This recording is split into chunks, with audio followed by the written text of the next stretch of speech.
माझं पुन्हा सुंदर पुणे व्यासपीठाच्या वतीनं आपलं साऱ्यांचं सहर्ष स्वागत। 26 जानेवारीचा प्रजासत्ताक दिनानिमित्त केलेला व्हिडिओ आपण सगळ्यांनी पाहिला। भारतीय राज्यघटनेतील आपल्या जीवनातील महत्व किंवा भारतीय नागरिक या नात्याने आपलं असलेलं त्याच्याशीचं नातं हे आपण त्या व्हिडिओतून समजून घेतलेलं आहे। आजचा व्हिडिओ हा एका वेगळ्या विषयाचा व्हिडिओ आहे असं आपल्याला वाटेल। त्याचं कारण केंद्र शासनाने जाहीर केलेला अर्थसंकल्प काही दिवसांपूर्वी आपण प्रत्यक्ष सगळ्यांनी पाहिला, अनुभवला। वर्तमानपत्रातल्या बातम्यांच्या माध्यमातून त्याचा तपशील आपल्याला कळला। मी मात्र आज या व्हिडिओ संबंधातून आपल्याशी या अर्थसंकल्पाच्या संदर्भात उशिरा बोलणार आहे असं आपल्याला वाटेल, परंतु अर्थसंकल्प केंद्राचा प्रतिवर्षीच जाहीर होत असतो। 2014 नंतर विशेष करून अशा स्वरूपाचे अर्थसंकल्प जाहीर झाले। संपूर्ण वर्षभरामध्ये या संदर्भातलं कामकाज कशा पद्धतीने झालंय, पुढच्या वर्षीच्या अर्थसंकल्पाच्या आधी त्याचा आढावाही घेतला गेला। यावेळेचा अर्थसंकल्प आणि त्याचा स्रोत हा मी मुद्दाम या ठिकाणी जाहीर करणार आहे। महाराष्ट्र टाइम्स हे पुण्यातील आणि महाराष्ट्रातील किंवा देशभरातील एक प्रमुख दैनिक आहे आणि या दैनिकाच्या माध्यमातून ज्या बातम्या आणि जे महत्वपूर्ण विषय आपल्या समोर येतात त्याचा स्रोत आधारभूत घेऊन मी हा संपूर्ण व्हिडिओ आपल्या समोर करतोय। आपल्याला सगळ्यांना कल्पना आहे की 2 फेब्रुवारीचा मटाचा अंक आपण सगळ्यांनी पाहिला। त्याचं हेडिंग आपण पाहिलं, कर्तव्याला हायस्पीड शक्ती असं एक त्याचं हेडिंग आपण सगळ्यांनी प्रत्यक्षामध्ये वाचलं, पाहिलं। मी हे मुद्दाम आपल्याला एवढ्यासाठी सांगतो की संपूर्ण अंदाजपत्रकाचा जर एकंदरीत गोषवारा आपण जर तपासण्याचा प्रयत्न केला, भविष्य काळातील आपली वाटचाल, आपल्या शासनाची वाटचाल, केंद्र सरकारची वाटचाल, मोदी सरकारची वाटचाल कशा पद्धतीने होणार आहे याचं मूर्तिमंत ज्याला मतितार्थ आहे, ज्याला पूर्णतः अर्थ प्राप्त होईल अशा स्वरूपाचं हेडिंग महाराष्ट्र टाइम्सने दिलंय, त्याबद्दल त्यांचं मी अभिनंदन करतो। दुसरा महत्वाचा विषय, त्यांच्या दिल्लीच्या प्रतिनिधींनी जी गोष्ट सांगितली ती मुद्दाम या ठिकाणी मी आपल्या सगळ्यांना वाचून दाखवणार आहे। विकासाला गती देणं आणि ती टिकवणं, आकांक्षा पूर्ण करणं आणि क्षमता निर्माण करणं, तसेच सबका साथ सबका विकास या 3 कर्तव्याचे पालन करीत विकसित भारताचा त्रिसूत्री मांडणारा असा हा महत्वाकांक्षी नव्हे तर आकांक्षी अर्थसंकल्प मांडला आहे। अशा स्वरूपाचं रिपोर्टिंग दिल्लीच्या मटाच्या कॉरेस्पॉन्डंटनी केलेला आपण प्रत्यक्षामध्ये सगळ्यांनी वाचलाय। या सगळ्या गोष्टींमधून आपल्याला नेमकं भविष्य काळामध्ये आपली वाटचाल कशी केली पाहिजे, एक नागरिक या नात्याने, एक या देशातील या सगळ्या विषयाचा भागीदार या नात्याने आपली भूमिका कशी असली पाहिजे याबाबतचा एक विश्लेषणात्मक व्हिडिओ हा मी करतो आहे। कारण यानंतर येणारा महाराष्ट्र राज्याचा अर्थसंकल्प आपण सगळेजण पाहणार आहोत।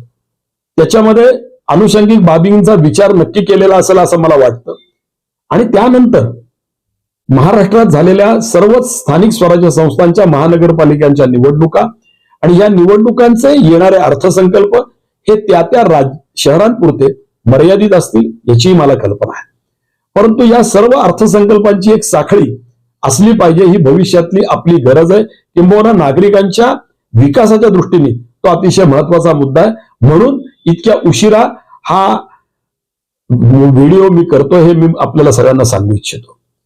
महाराष्ट्र टाइम्सचा उल्लेख मी मुद्दाम का करतोय की या सगळ्याचं मूळ जर सूत्र असेल तर या नंतरच्या कालखंडामध्ये नागरिकांनी अर्थसंकल्पाच्या माध्यमातून येणाऱ्या सगळ्याच चांगल्या सुविधा या फक्त व्यक्तिगत स्वरूपाच्या नाहीत तर आपल्या संपूर्ण उत्पादकतेला, आपल्या असलेल्या क्षमतेला एका वेगळ्या प्रकारची गती देणारा हा अर्थसंकल्प आहे याची मुख्यतः जाणीव आपल्या सगळ्यांना असली पाहिजे। आपण पुणे शहरात राहतो। पुणे शहरामध्ये सर्वसामान्य नागरिक आणि याच्यातील विशेषतः तरुण पिढी ही या सगळ्या विषयाशी संबंधित आहे, संलग्न आहे असं मला वाटतं। मी मुद्दाम या निमित्ताने काही आवाहन करणार आहे। त्याचं कारण अर्थसंकल्प सादर करण्यापूर्वीच अजितदादांचा मृत्यू झाला, ही दुर्दैवी बाब आहे। त्यांना मी या निमित्ताने श्रद्धांजली नक्कीच वाहतो। मी आपल्याला एक गोष्ट सांगू इच्छितो की आपला अर्थसंकल्प येणारच आहे, परंतु हा अर्थसंकल्प आल्यानंतर माझी एक विशेष विनंती वजा या सगळ्या व्हिडिओतून महाराष्ट्र राज्य शासनाला देवेंद्रजींना विनंती आहे.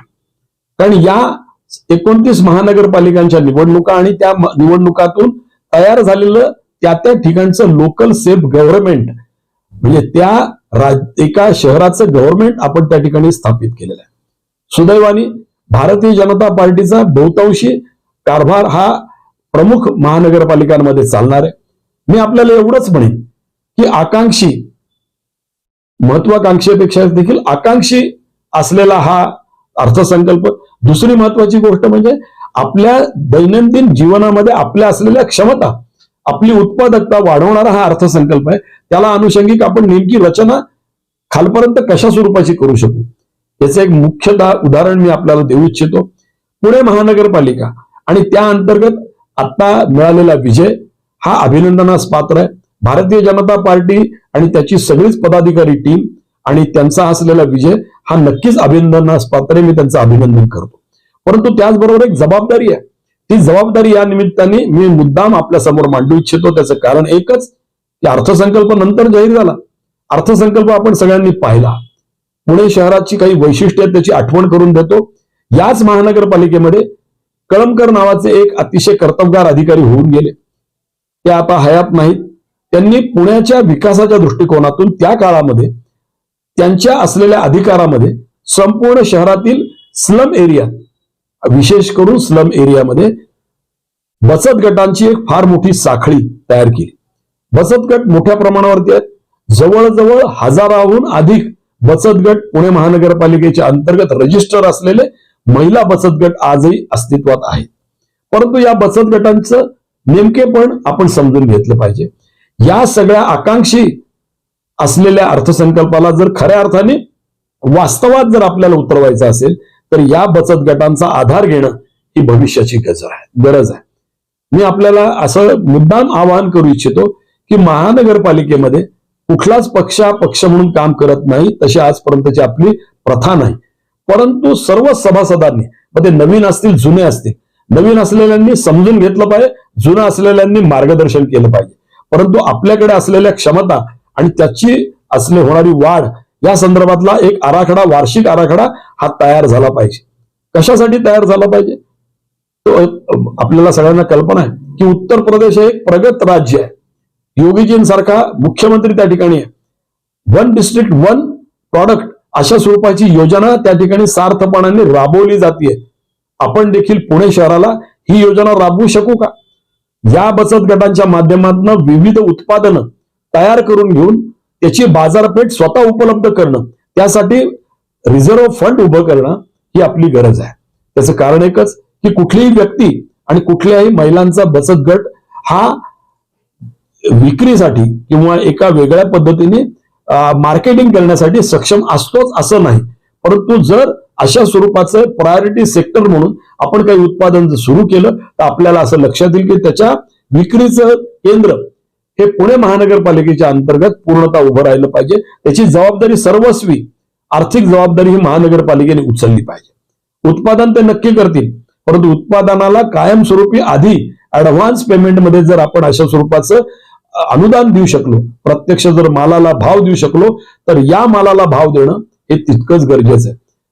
शेतमालाला भाव देणं, शेतीच्या उत्पादनाला भाव देणं हे जितकं महत्वाचं आहे तितकंच शहरी भागातल्या महिला बचत गटांच्या माध्यमातून तयार होणारा जो माल आहे त्याच्या खरेदीची हमी ही महानगरपालिकेला घेता येईल का? अशा स्वरूपाचा प्रस्ताव तयार करता येईल का? या संबंधामध्ये आपलं असलेले जबाबदारी, समाजाभिमुख आपल्याला असलेलं धोरण, या आपण गोष्टी करू शकू का? असं एक वेगळं आव्हान मी मुद्दाम आपल्या समोर देतोय. हे आव्हान आहे, हे आवाहन नाही. मी एवढ्यासाठीच आव्हान हा शब्द वापरतोय कारण एकच, राज्य शासनाचा जाहीर होणारा अर्थसंकल्प, त्या अर्थसंकल्पामध्ये या गोष्टी मॅन्डेटरी केल्या पाहिजेत, कंपल्सरी केल्या पाहिजेत. सर्व स्थायी समितीच्या अध्यक्षांना मुंबईमध्ये बैठक घेऊन याविषयीचा डायरेक्टिव्ह दिला पाहिजे.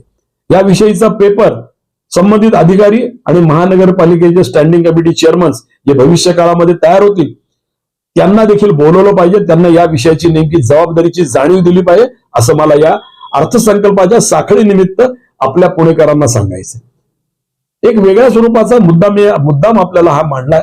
त्याचं कारण एकच की अर्थसंकल्प जाहीर झाला, अर्थसंकल्प आपण वाचला, अर्थसंकल्पात आपल्याला काय मिळालं एवढ्या पुरतच आपण गोष्टी जर पाहणार असू तर तिथपर्यंत थांबून आपल्याला सांगणार नाही. कारण जागतिक बाजारपेठेमध्ये एका वेगळ्या आव्हानांना भारतीय समाज आणि संपूर्ण सरकार हे सामोरं जाते हे आपल्याला जाणवत आहे. अमेरिकेच्या टेरिफमुळे आपण किती परेशान झालेलो होतो, आपण किती त्रस्त होतो याची आपल्याला सगळ्यांना कल्पना आहे. आणि म्हणून मी आपल्याला एकच गोष्ट सांगतो की कोणत्याही स्थितीमध्ये भविष्य काळात या सर्व प्रकारच्या आव्हानांना जर आपल्याला सामोरं जायचं असेल, त्याच्यावर जर मात करायची असेल तर अशा प्रकारचं आर्थिक आव्हान पेलणारं सगळ्यात शेवटचं युनिट हे आपण कार्यक्षम करणं, त्याला आर्थिकदृष्ट्या सुबत्ता प्राप्त करून देणं, त्याला याविषयीची खात्री देणं, त्याची बाजारपेठ नक्की करणं, या सर्व साखळीचा विचार देखील करणं क्रमप्राप्त आहे. ही आपली जबाबदारी आहे. केंद्र शासनाने जाहीर केलंय, राज्य शासन जाहीर करेल, परंतु महानगरपालिका हे त्याच्या अंमलबजावणीचं केंद्र होईल का हे या निमित्ताने आपल्याला सगळ्यांना सांगायचंय. भविष्यात येणारे दोनही अर्थसंकल्प हे या दिशेने जर आपण आखू शकलो, या दिशेने जर आपण त्याची अंमलबजावणी करू शकलो तर एका वेगळ्या अर्थाने सर्वार्थाने समृद्ध आणि सुखी समाज आणि व्यक्ती ही आपल्याला प्रत्यक्षात पाहायला मिळेल. एवढंच या निमित्ताने मला सांगायचंय. भविष्य काळामध्ये आपण वेगवेगळे व्हिडिओ नक्कीच करणार आहोत, परंतु अशा स्वरूपाचा एक व्हिडिओ हा मी केला याचा मला आज आनंद एवढ्यासाठीच आहे की केंद्र करत असलेल्या आटोकाट प्रयत्नांना राज्य देखील आटोकाट प्रयत्न करून प्रतिसाद देते, महानगरपालिकेने देखील आटोकाट प्रयत्न करून त्याला समर्थपणाने साथ दिली पाहिजे.